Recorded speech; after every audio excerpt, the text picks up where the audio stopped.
Lord, èmi àlùfáà ọ̀mọ̀wé Mos Ọládèjì, àlùfáà Ebenezer Baptist Church Àbátà Ọ̀yọ́ ni mo tún kí yín pé ẹ kú àkókò yìí. Mo gbé Ọlọ́run ga fún ìgbé ayé yín nítorí pé ń gbọ́ mi lórí ètò pàtàkì yìí. Eléyìí ni ìdánilẹ́kọ̀ọ́ nípa ìdílé, ètò ìṣininíyè pàtàkì èyí tí Ebenezer Baptist Church Àbátà Ọ̀yọ́ ń ṣe onígbọ̀wọ́ rẹ̀, ìta tí ń gbọ́ nígbà gbogbo.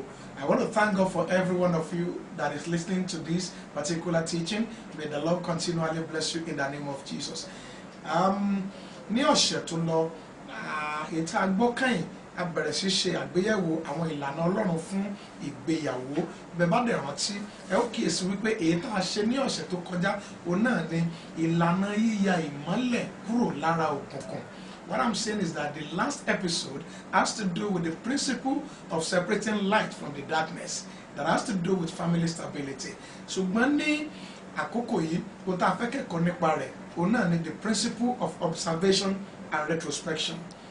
The principle of observation and retrospection in marriage. Ìlànà ìṣàkíyèsí àti ìbojúwẹ̀yìn yẹ ìwà wò nínú ìgbéyàwó. When we talk about observation, what are we talking about? To observe is to watch carefully, and to retrospect is to look back on the past event. This principle was used of God at the creation. Socrates says, an unexamined life is not worth living. Ètí mò ń sọ ni wípé ìlànà ìbojúwẹ̀yìn yẹ ìwà wò, ká kíyèsí ìwà ẹni láì jẹ́ pé ẹnikẹ́ni sọ fún ni ọjọ́ kan lára ìlànà tí èèyàn fi ń gbé ìgbé ayé ìdílé tó kó gojá. Ohun tí mò ń ṣàtẹnumọ́ ni pé ìgbéyàwó tí ò bá ní forí lagi, àjùmọ̀ṣepọ̀ lọ́kọláya tí ò bá ní dojúrú, tẹ̀mí rẹ̀ ogún tí ó sì tọ́jọ́, ó pọn dandan kí ọkọ àti aya máa ṣàkíyèsí ìwà tí wọ́n hù síra wọn láì jẹ́ pé ẹnikẹ́ni sọ fún wọn, kí wọ́n yẹ ìwà yẹn wò, kí wọ́n sì kíyèsí fúnra wọn láti ṣàtúnṣe ká tó tẹ̀síwájú. Yẹn ni pé they don't need to wait for the other partner in marriage to correct what they have done wrong before they try as much as possible to amend their ways. Ǹjẹ́ mọ̀ pé kò sí áńgẹ́lì nínú èèyàn? Yorùbá bọ̀ wọ́n ní èèyàn burúkú ó dára rẹ̀ mọ̀, ẹni tí ó sọ fún ni wá. Ohun tí mò ń try láti sọ ni wípé ẹni tí ń gbé ìgbé ayé kan tí ò dá láàrin ọkọ àtaya síra wọn, ó kúkú mọ̀. Ṣùgbọ́n tí kẹ́mọ́ ń ṣẹlẹ̀ sí wa lọ́pọ̀ ìgbà ni wípé nígbà tí a bá rí ẹnìkejì ẹni tó gbé ìgbé ayé kan tí ò dá sí wa, ẹnìyẹn mọ̀ pé òun ṣe tí ò dá, ṣùgbọ́n ẹni tó bá sọ fún un yẹn òní ó bẹ̀rẹ̀ sí mú lọ́tà. Nínú Bíbélì tí a kà yìí, a fẹ́ kíyèsí ìlànà ìbojúwẹ̀yìn, ìkíyèsára, yẹ ìwà wò. A fẹ́ rí ẹ̀kọ́ yẹn kọ́ látọ̀dọ̀ Ọlọ́run. You know, ìgbà tí Ọlọ́run dá ayé, tẹ́ bá lọ wo ìwé Genesis, nígbà tí Ọlọ́run dá ayé, tí Ọlọ́run kì í ṣe ni wípé ó dá ohun tó fẹ́ dá lọ́jọ́ kìíní, ó dá ní ọjọ́ kejì, ó dá ní ọjọ́ kẹta, ó dá ní ọjọ́ kẹrin, ó dá ní ọjọ́ karùn-ún. Ṣùgbọ́n ní ìparí ọjọ́ kọ̀ọ̀kan, Bíbélì sọ pé Ọlọ́run ó sì bojú wò ó sì rí wípé ó dára, àti àṣálẹ́ àti òwúrọ̀ ó di sí ọjọ́ kìíní títí tó fi di ọjọ́ karùn-ún. Ìyẹn ni pé Ọlọ́run ò ṣe mistake láì observe iṣẹ́ tó dá lánàá, kó kíyèsí pé iṣẹ́ yẹn dá kó tó tẹ̀síwájú láti dá iṣẹ́ mìíràn. What am I talking about? Our God is is an observant God. He observed at the creation and he retrospected. Before he will continue with the other assignments, he will have concluded that the one I did yesterday was okay. And that is the principle expected of us as believers, especially àwa tí a bá jẹ́ lọ́kọláya nínú ìrìn àjò ìgbéyàwó. A dára fún wa lórúkọ Jésù Kristi. Ìmọ̀ràn mi nìyí, kí kálukú máa kíyèsí pé bí mo ṣe ń dáyàwó mi lóhùn lánàá yìí sósì dára, ṣé mo lè gbarú rẹ̀? Ìjẹ́ irọ́ tí mo pa fọ́kọ mi yẹn bá mú? Tó bá parú irọ́ yẹn fún mi, ṣé ara mi lè gbà á? Ǹjẹ́ ìwà tí mo hù sí àwọn òbí ìyàwó mi, tí ó bá hù sáwọn òbí mi, ṣé inú mi ó dùn? Bí mo ṣe ń ṣe sí ẹbí àwọn ọkọ mi, tí ó bá ń ṣe bẹ́ẹ̀ sí ẹbí tèmi náà, ṣé ara mi lè gbé? Ìyẹn ni pé kéèyàn kíyèsí fúnra rẹ̀, kéèyàn máa evaluate ìwà tó hù sí ẹnìkejì rẹ̀ àti mọ̀lẹ́bí ẹ̀ nínú ìgbéyàwó. Hallelujah. Now, ara nínú Olúwa, ǹjẹ́ ẹ mọ̀ pé ẹjọ́ téèyàn bá dára rẹ̀ ó kúkú dáa ju ẹjọ́ tí ẹlòmíì dá àyàn lọ.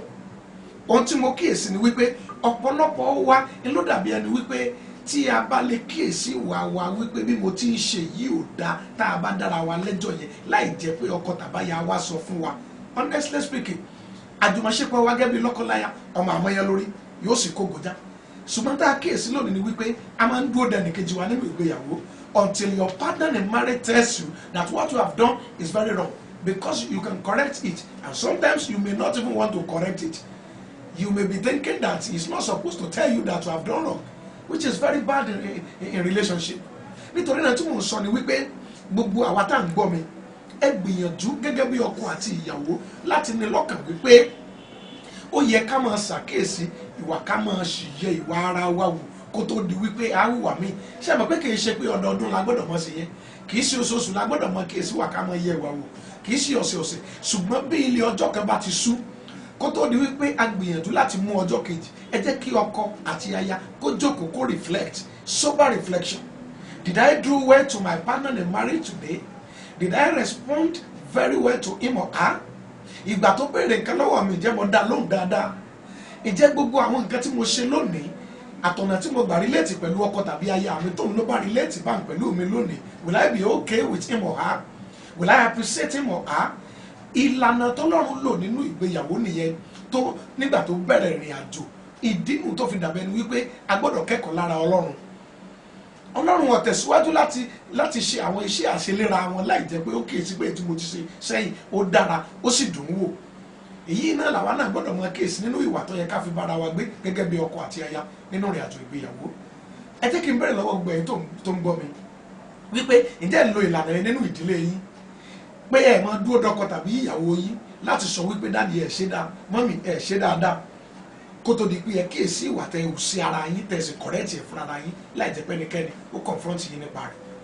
I want to urge you to start to be doing that as from now. Don't wait for your wife, don't wait for your husband to correct that which you have done that was not good unto him or her before you can think of changing from such an act. Nítorí náà ohun tí mò ń sọ fún wa nìyí gẹ́gẹ́ bí ọmọlẹ́yìn Kristi Olúwa yóò ràn wá lọ́wọ́ ṣe rí ibi ni mo ti fẹ́ dànù dúró wípé a máa tẹ̀síwájú lórí ẹ̀kọ́ yìí nígbà mìíràn mo fẹ́ kẹ́ ẹ mọ̀ pé tẹ́ bá ní ìbéèrè lórí ẹ̀ ẹ gbìyànjú kẹ́ ẹ kàn sí àlùfáà ọ̀mọ̀wé Amos Ọládèjì Pastor Ebenezer Baptist Church Jàbátà Ọ̀yọ́ Nàìjíríà. Mo sì fẹ́ mo dá wa lójú wípé Olúwa ti fún ìjọ ìlóore ọ̀fẹ́ débi wípé 93.5.FM Radio Nigeria ní gbogbo ọjọ́ Saturday 9:30 ó là ń ṣe ìdánilẹ́kọ̀ọ́ yìí. Nítorí náà tẹ́ bá ní oore ọ̀fẹ́ láti wo rédíò yín ẹ lè tún rédíò yín sí every Saturday. Ṣùgbọ́n a ti wà lórí afẹ́fẹ́ ó ti lé ní nǹkan bí ọ̀sẹ̀ mẹ́wàá ní rédíò Nàìjíríà 93.5 FM ó sì ti ń jágùn lọ. Ìyẹn ni wípé ó kù bí ọ̀sẹ̀ mẹ́ta tí ó fi parí. Tí Ọlọ́run bá wá fún yín lóore ọ̀fẹ́ láti ran iṣẹ́ ìránṣẹ́ yìí lọ́wọ́ pẹ̀lú ohun tó lọ́n bá fún yín ẹ kàn sí àlùfáà ọ̀mọ̀wé Amos Ọládèjì lórí nọ́mbà yìí 08036440266. Bí a ti ń ṣe léyìí a dára fún wa lórúkọ Jésù Olúwa yóò tọ́jú ìdílé yìí. Thank you very much. God bless.